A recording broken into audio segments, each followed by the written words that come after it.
Share market में जितना important है प्रॉफिट्स कमाना, उतना ही इंपॉर्टेंट है रिस्क मैनेजमेंट करना। और इसलिए ईयर 2000 में future and option contract share market में लाए गए थे। नमस्कार दोस्तों, मैं हूं Nitesh Chaudhary and welcome back to my channel. आज की वीडियो में हम बात करने वाले हैं कि आखिर में शेयर मार्केट में फ्यूचर एंड ऑप्शंस होते क्या हैं, यानी हम जानने वाले हैं फ्यूचर एंड ऑप्शन कॉन्ट्रैक्ट्स के बारे में, और साथ ही साथ हम जानने वाले हैं कि future and option share market में यूज क्यों होते हैं। दोस्तों, अगर आपको फ्यूचर एंड ऑप्शंस के बारे में अच्छे से जानना है तो वीडियो को अंत तक जरूर देखना, और अगर आपने मेरे चैनल को सब्सक्राइब नहीं करा तो चैनल को सब्सक्राइब करना मत भूलना। तो बिना किसी रुकावट के वीडियो को स्टार्ट करते हैं। सबसे पहले आपको यह समझना जरूरी है कि फ्यूचर अलग है और ऑप्शन अलग है, दोनों एक चीज नहीं है। तो दोस्तों, सबसे पहले हम समझते हैं कि फ्यूचर कॉन्ट्रैक्ट क्या होता है। दोस्तों, फ्यूचर का मतलब होता है भविष्य और कॉन्ट्रैक्ट का मतलब होता है एग्रीमेंट। अब शायद आपको थोड़ा थोड़ा ही समझ आने लग गया होगा, लेकिन इसको बेहतर तरीके से समझने के लिए हम एक एग्जांपल यूज करते हैं। मान लीजिए एक XYZ कंपनी है जिसका शेयर जो है वो 50 रुपए पे ट्रेड कर रहा है। अब आपको ये लगता है कि 15 दिन बाद भी अगर आपको 50 रुपए के रेट पे ये शेयर प्राइस मिल जाता है तो आपका काफ़ी फायदा हो जाएगा, क्योंकि आपने इस शेयर पे मार्केट एनालिसिस और रिसर्च करी हुई है।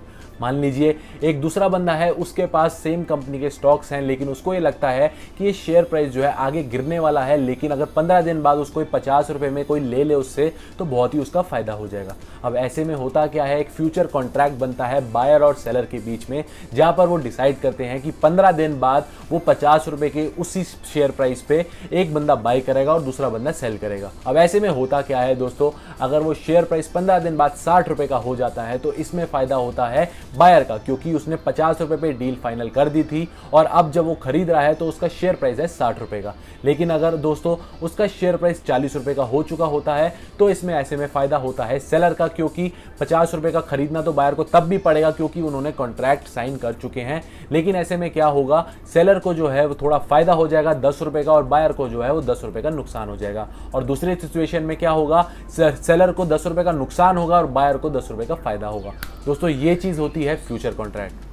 तो चलिए अब समझते हैं कि ऑप्शन क्या होता है। दोस्तों, शेयर मार्केट में रिस्क मैनेजमेंट के लिए हमें एक और ऑप्शन दिया जाता है जिसे हम कहते हैं ऑप्शन। ऑप्शन में हमारे पास दो कैटेगरी होती है। एक कैटेगरी होती है बायर के लिए जिसे हम कहते हैं कॉल ऑप्शन, और दूसरी कैटेगरी होती है सेलर के लिए जिसे हम कहते हैं पुट ऑप्शन। दोस्तों, इसे हम ऐसे समझ सकते हैं कि 2 L's कैनॉट बी टुगेदर, यानी अगर आप कॉल ले रहे हैं तो कॉल का मतलब होता है बाय, और अगर आप पुट ले रहे हैं तो पुट का मतलब होता है सेल, क्योंकि 2 L साथ में नहीं आ सकते, यानी कॉल का डबल L और सेल का डबल L साथ में नहीं आएंगे। अब इसको भी बेहतरीन तरीके से समझने के लिए हम वही एग्जाम्पल यूज करते हैं जो हमने फ्यूचर कॉन्ट्रैक्ट समझने के लिए यूज किया था। दोस्तों, फ्यूचर कॉन्ट्रैक्ट में क्या हुआ था कि बायर और सेलर के बीच में कॉन्ट्रैक्ट हो गया था कि 15 दिन के बाद वो 50 रुपए के भाव में एक बंदा बाय करेगा और दूसरा बंदा सेल करेगा। अब मान लीजिए जो बायर था उस कॉन्ट्रैक्ट में, उसको बाद में कॉन्ट्रैक्ट साइन करने के बाद ये लगता है कि ये बाद में जो 15 दिन बाद प्राइस खुलेगा वो 50 का नहीं या 60 का नहीं बल्कि 40 रुपए का खुलेगा, यानी डिस्काउंट पे खुलेगा। तो दोस्तों, ऐसे में वो क्या करता है, वो एक थर्ड पार्टी इंश्योरेंस कंपनी के पास जाता है और अपना फ्यूचर ऑर्डर की इंश्योरेंस करा लेता है एक नॉमिनल सा प्रीमियम देके। मान लीजिए वो प्रीमियम है 2 रुपए। अब दोस्तों 15 दिन बाद वो स्टॉक प्राइस खुलता है 40 रुपए का। तो ऐसे में लॉस जो होता है वो होता है 10 रुपए का, लेकिन जो बायर को लॉस होगा वो सिर्फ होगा प्रीमियम का, यानी 2 रुपए का, और बाकी जो भी लॉस होगा वो इंश्योरेंस कंपनी बियर करेगी। अब मान लीजिए वो स्टॉक प्राइस खुलता है 60 रुपए का। अब ऐसे में भी क्या होगा, उसको फायदा तो होना चाहिए 10 रुपए का, लेकिन उसको फायदा होगा 8 रुपए का, क्योंकि जो प्रीमियम अमाउंट है कंपनी तब भी लेगी। दोस्तों, इसी को हम कहते हैं कॉल ऑप्शन। तो उसी एग्जाम्पल को हम एक सेलर के नजरिए से समझने की कोशिश करते हैं। दोस्तों, मान लीजिए कॉन्ट्रैक्ट दोनों के बीच में हो चुका है कि वो 50 रुपए के भाव में 15 दिन बाद बाय या सेल करेंगे। अब सेलर को ये लगता है कि वो सेलर का जो प्राइस है वो बढ़ के 50 से बढ़ के 60 रुपए हो जाएगा।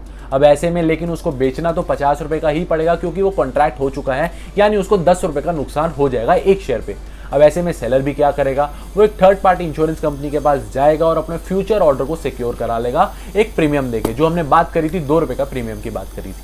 अब दोस्तों, उसने 2 रुपए का प्रीमियम पे कर दिया। मान लीजिए वो स्टॉक प्राइस जो है वो 40 रुपए का हो जाता है, तो ऐसे में सेलर को जो है वो नुकसान सिर्फ प्रीमियम का देना पड़ेगा। लेकिन अगर वो स्टॉक प्राइस 60 रुपए का हो जाता है तो ऐसे में से प्रीमियम अमाउंट देके उसको बाकी का फायदा सेलर को मिल जाएगा। दोस्तों, इसी को हम कहते हैं पुट ऑप्शन।